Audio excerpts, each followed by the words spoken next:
Oui, Kervreis a été créé en 1938 par Yann Fouéré et une équipe de nationalistes bretons de l'époque, qui venait surtout de Breizatao.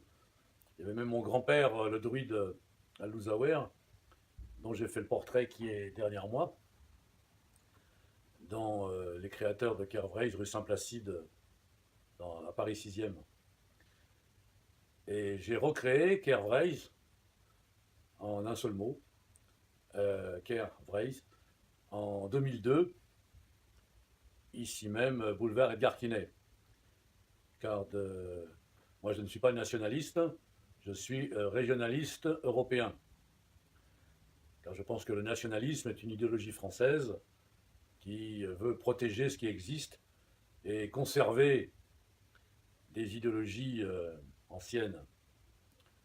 Or, nous sommes dans une phase, non pas de conservation, dans une phase historique de création. Les nouveaux politiques se rejoignent avec les artistes dans une démarche artistique, historique, européenne. Breizh est donc régional en Europe, comme Bretagne, ce mot français Bretagne, est provincial en France. C'est-à-dire que Breizh est une renaissance de l'ancien État bretonnant dans une fédération européenne du futur. Car le monde actuel nous prouve très clairement que les espaces des États nationaux sont trop grands pour répondre aux besoins des régions et beaucoup trop petits pour résister au planétarisme, au mondialisme organisé par le libéralisme et le capitalisme, le pouvoir de l'argent, de la finance internationale, qui veut détruire les peuples, les cultures, les langues, les frontières, donc détruire l'humanité, puisqu'il n'y a d'humanité que dans les cultures, ce qui crée l'homme au-dessus de l'animal, c'est sa culture au-dessus de sa nature. Et ce qui différencie donc l'humanité de l'animalité, ce sont les cultures qui peuvent être que diverses. Et depuis la fin de l'Union soviétique, le monde bipolaire entre l'URSS et les USA est devenu unipolaire. Toute la planète tente à être détruite par le système américain qui se répand dans le coca-colonialisme.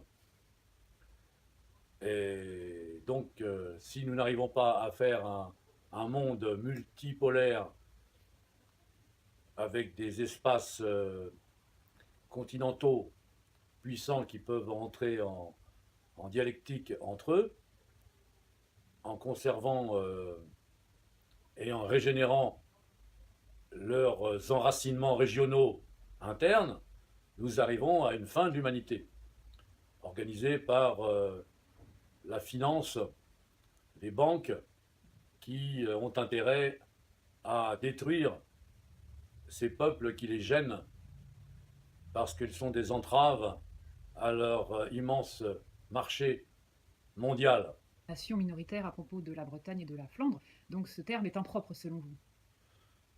Oui, le terme nation est très ambigu car il est synonyme de nationalisme. Et le nationalisme est une idéologie française issue de la Révolution française qui a justement, en grande partie, participé à la destruction des peuples, de culture, des enracinements, en devenant centraliste et totalitaire pour uniformiser et faciliter le monde marchand bourgeois. Aujourd'hui, d'ailleurs, le réveil des peuples que nous constatons un peu partout dans le monde, et même aux USA avec le phénomène Donald Trump, mais aussi en Espagne avec Podemos, en Catalogne, avec le projet de cette volonté d'indépendance, en Grèce, avec le mouvement Aube Dorée, en Italie, c'est les Italiens du Nord qui se réveillent, c'est le mouvement 5 étoiles, en Autriche, c'est aussi les Anglais qui ont voté pour quitter l'Union soviétique européenne, qui, au service du mondialisme, est dirigiste, centraliste, reproduit le système français jacobin. Hein, et donc la destruction des peuples régionaux. C'est pour ça que le système mondialiste nomme ce réveil des peuples d'un terme péjoratif, c'est-à-dire populisme. Alors maintenant, on assiste non plus à la dialectique, au combat gauche-droite, mais populisme contre mondialisme. Les peuples sont des êtres vivants dans l'histoire, et donc ils protègent pour exister, ils protègent leurs frontières, comme n'importe quel homme protège ses propres frontières, c'est-à-dire ses propres vêtements et sa peau. Hein, il veut sauver sa peau. C'est-à-dire que si on n'a pas de limite, on n'existe pas, puisqu'on est invisible. Donc le libéralisme, qui était une idéologie de gauche contre le monarchisme autrefois, qui menait une économie dirigiste, est devenu de droite. Et maintenant, la gauche, pratiquant une politique de droite, est donc revenue au libéralisme, et il n'y a plus de différence. Donc les peuples n'ont plus aucune confiance dans leurs dirigeants politiques. Donc ils réagissent maintenant pour leur propre survie contre ce système marchand planétaire qui cherche à les détruire. Et à mon avis, dans les années qui viennent, le 21e siècle peut devenir très dangereux pour le système du melting pot. Ça va être certainement le réveil des peuples d'Europe comme des peuples d'Afrique qui ne veulent plus être manipulés et déplacés comme de simples marchandises sur le marché planétaire, importables, exportables, déportables même, parce qu'on arrive à une déportation des Africains en Europe qu'on n'ose pas nommer, alors on appelle ça migration. Il ne suffit pas de changer les mots pour changer la réalité.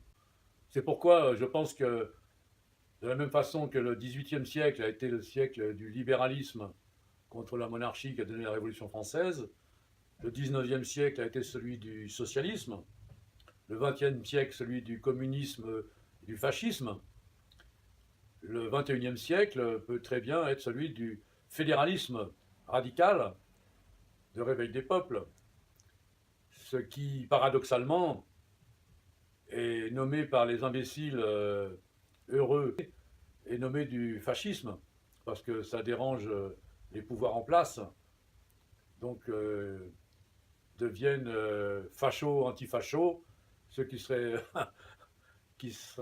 censés défendre les peuples régionaux, alors qu'ils ne font que défendre le système qui les a détruits.